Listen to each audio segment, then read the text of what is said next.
A Step into the Past Volume 17 Chapter 2 Book 17 Chapter 02, Block Encounter. Lao Ai's residence is beside the palace. Just across and looking as magnificent as a mini palace is Lu Bue's new den of thieves. The outer wall is tall and thick and the entrance is framed by 30-foot-high stone archway. The three large words Premier Mentor's Residence were inscribed in stone. This brazen act of strife with the king's prestige is enough to arouse the kind of jealousy that King Huiven had for Shang Yang.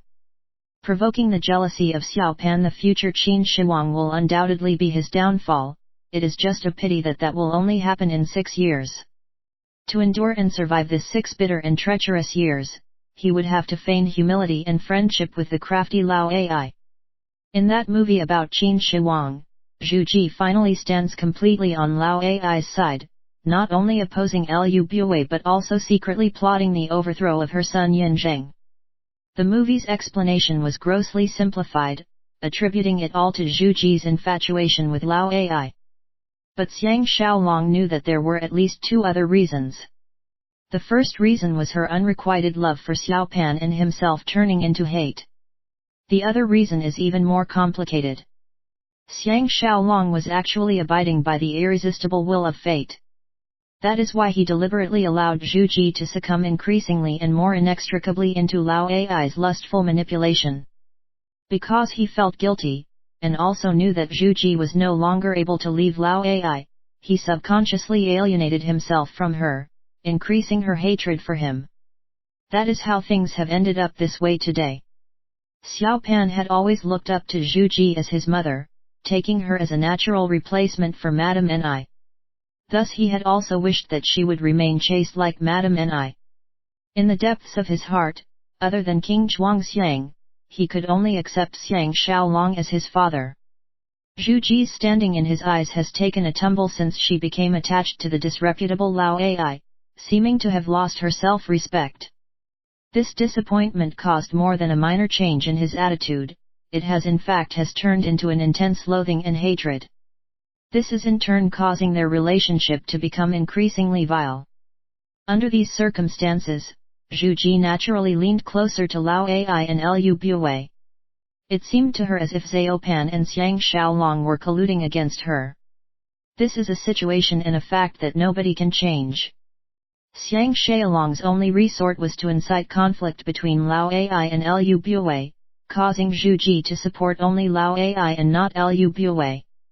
He arrived at Lao Ai's inner residence and reported his name. Lao Ai received the news and happily came out to welcome him.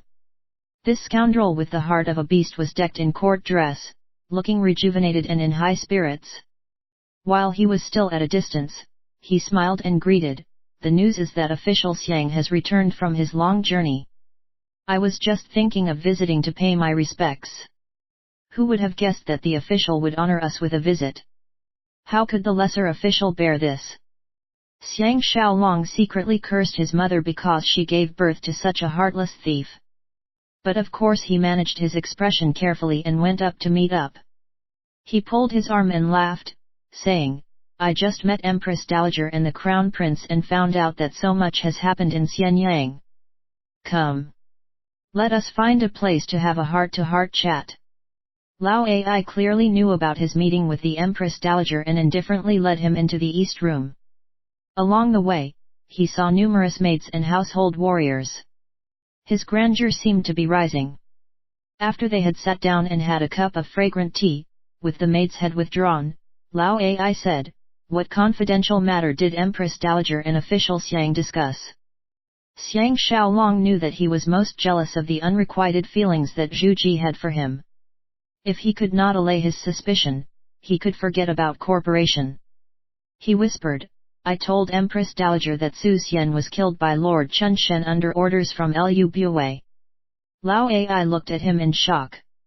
Xiang Xiaolong explained concisely and exclaimed again, "If the post of left premier falls into the hands of Lu Bue's men, even the Crown Prince and Empress Dowager will have no choice but to be led by the nose." Lao Ai was stumped for words and started contemplating. This was Xiang Xiaolong's brilliance. Truth be told, Lao Ai had large ambitions. and his only means was to rely on Zhu Ji. If Zhu Ji loses power, not only would his own power wane, he would have to return to living on Lu Bui's grace. Human beings were thus. Before tasting the sweetness, all is good. But after tasting the sweetness, it would be hard to give it up. If Lao Ai had to return to being Lu Bui's slave, it would be more unbearable than killing him. Xiang Xiaolong smiled and said, if I guessed correctly, Lu Bui and Guanzongzi must have exhausted all means to win official Lao over, just like how he won me over previously. Lao Ai glanced at him and asked, please forgive the Lao's query, but why did official Xiang favor me from the beginning? Xiang Xiaolong squeezed out his most earnest expression and replied, I can reveal this matter only to Brother Lao alone. The reason is the Empress Dowager. Crown Prince and I did not want her to feel lonely, plus I have always been fond of Brother Lao. Brother Lao should understand my intentions now.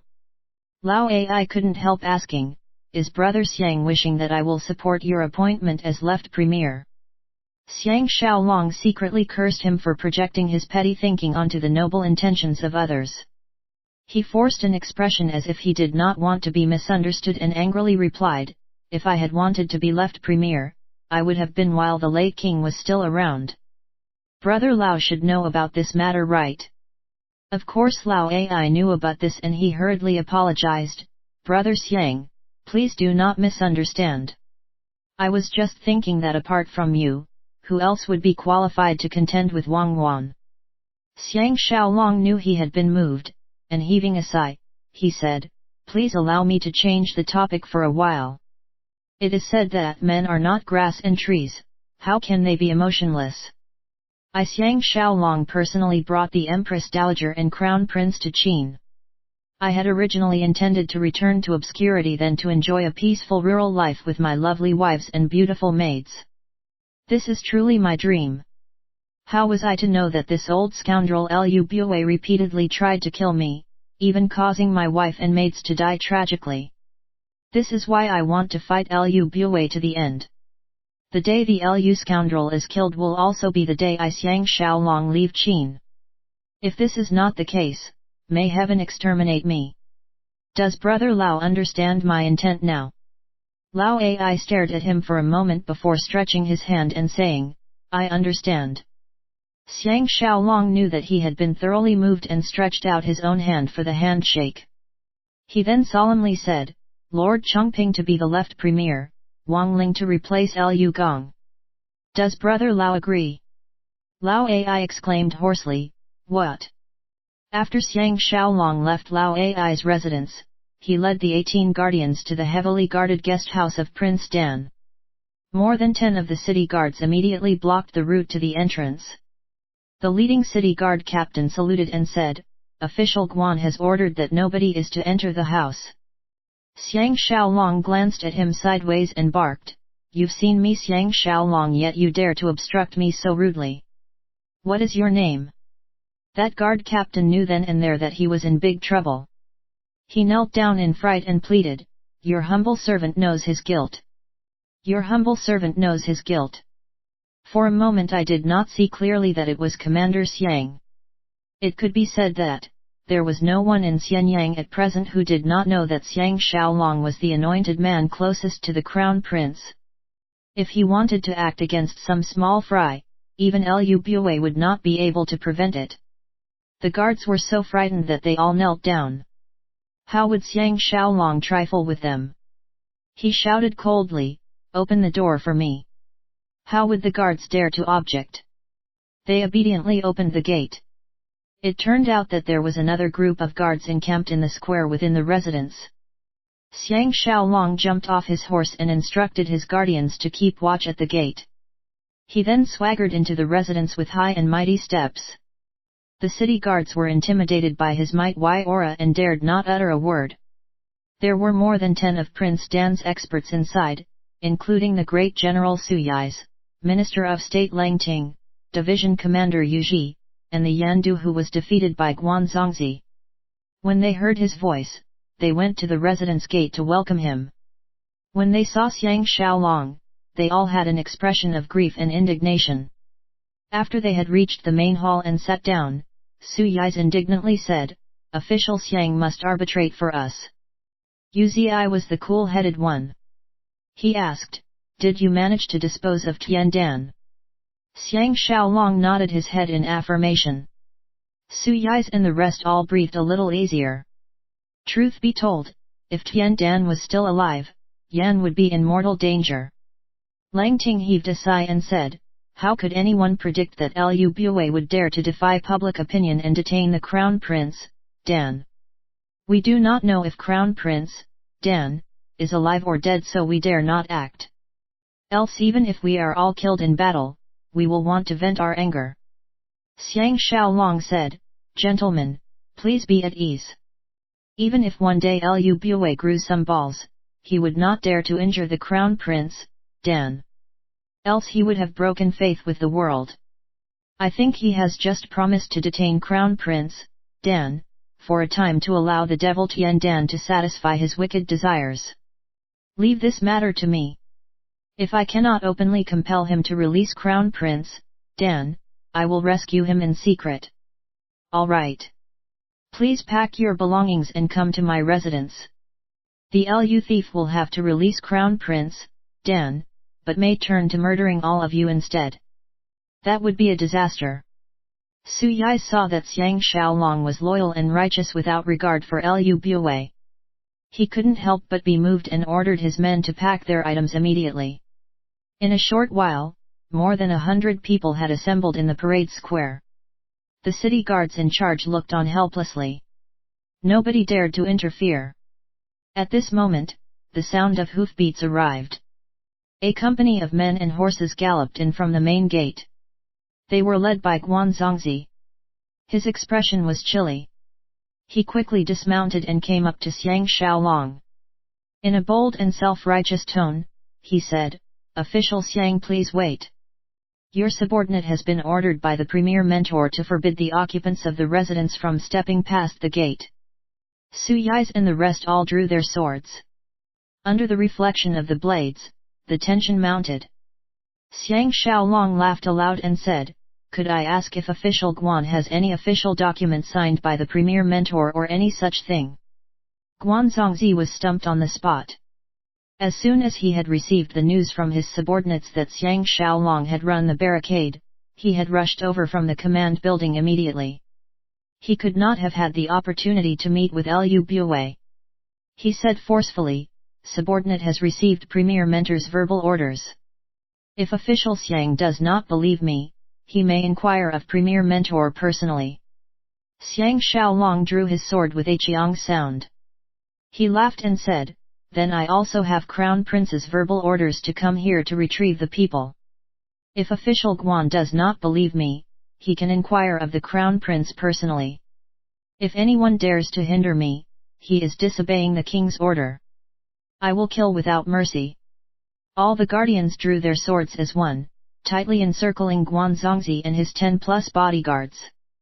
Guan Zongzi's expression changed slightly, knowing that if he said anything more in contradiction, blood would be drawn then and there. He looked at his underlings on the outside. Their faces were pale as clay and they were keeping quiet out of fear. For sure if a fight broke out, none of them would dare to get involved. He then looked at Xiang Xiaolong and saw the murderous spirit in his eyes. It was clear that Xiang Xiaolong intended to use this opportunity to eliminate him. A gentleman does not mind backing down for a while to achieve a larger purpose. He smiled and retreated to one side, flatly saying, "Official Xiang has misunderstood. Subordinate was just afraid that the official has just returned from afar and does not know the present situation. Since this is the case, we'll let Premier Mentor take this up with the Crown Prince then. Official, please." Xiang Xiaolong secretly lamented that was a pity and sheathed his sword. He smiled and said, "That would be the best. I had thought that official Guan was disobedient even to the Crown Prince, being loyal only to the Premier Mentor." Guan Zongzi felt a stab of fear, recalling that Lu Bue's greatest weakness was that ultimately he was not the Qin king. That is why as long as the Qin Crown Prince had Xiang Xiaolong's backing, he had to obey the king's orders unless he chose to rebel openly. Su Yis and all the guardians sheathed their swords and mounted their horses. Xiang Xiaolong did not even spare Guanzongzi a glance, leading everyone out through the gates. He suddenly thought of a contingency, and after instructing Wu Shu to bring Su Yis and the rest back to the Wu residence, headed for the palace immediately with his men. When he entered the inner courtyard, he found Xiao Pan discussing court business with Li Si. He greeted and said, "If Crown Prince wishes to demolish the Lu thief's prestige and increase your monarchical power, a golden opportunity is before you." Xiao Pan and Li Si were astonished, both looking at each other. As the Crown Prince commanded for the inspection tour to proceed, more than 100 mounted guards set forth, clearing the way for him. Lord Chen Guan, Lord Chongping, Xiang Xiaolong, and Li Si formed up at the Crown Prince's front, back, left and right. More than 300 men and horses galloped out of the palace in splendor and might, heading towards the Premier Mentor's residence. At this moment, Lu Bue was furiously rushing out of the Premier Mentor's residence as he had just been informed by Guanzongzi of Xiang Xiaolong's rescue of Prince Dan's men. He was going to the palace to get Zhu Ji to call Xiang Xiaolong to account. How was he to know that he would meet the sovereign en route? Guanzongzi and the rest hurriedly moved to the side and knelt down. Only Lu Bue urged his horse forward to Xiao Pan's front. After greeting Xiao Pan, he first gave Xiang Xiaolong a glance before gravely asking, "Where is Crown Prince going for his inspection tour and why?" Xiao Pan secretly cursed him, "Since when is it your turn to mind my business?" Nonetheless he maintained an unhurried expression on the surface and replied, "I was just going to the Premier Mentor's residence."